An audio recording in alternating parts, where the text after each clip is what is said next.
السلام علیکم ملګرو، زه مدثر علی او تاسو ګورئ رزل ټي وي. نن یو بل متل راوړی دی، ویښ چې ځان وده کړي نو د چاپلار به یې راپاڅوي. ملګرو، 2 منټه کیسه ده، په غور باندې وورئ، ټایم مو ډېر نه ضایع کومه.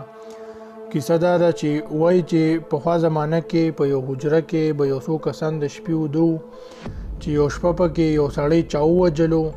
سهار د کلي خلک ټول خبر شو او چې پلانکې بیګا چا وجلی دی.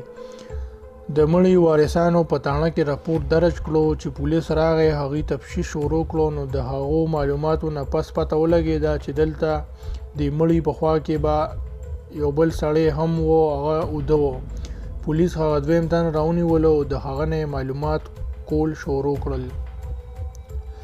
ورته وی چې وایه ته چې دلته وده وې نو دلته دا سړی چا وجلی دی؟ هغه ویل چې زه نه یم خبر، زه خو خپله وده ومه. تاڼهدار ورته ویل چې ستا په خوا کې سړی وجلی کېږي او ته نه پوهېږې، دا ته څنګه وده وې؟ تاڼهدار ته وویل چې وده نه پوهېږي، کني زه ځان وده کومه، ته ما پوهه که.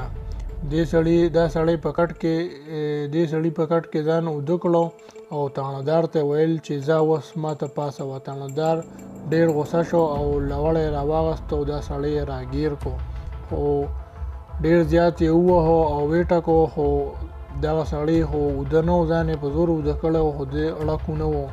اخر دا چې تاڼهدار په خپلو کړو ستومانه شو او ډېر ستړی شو او هلته کې د کلي خلک هم په حجره کې راغونډ وو.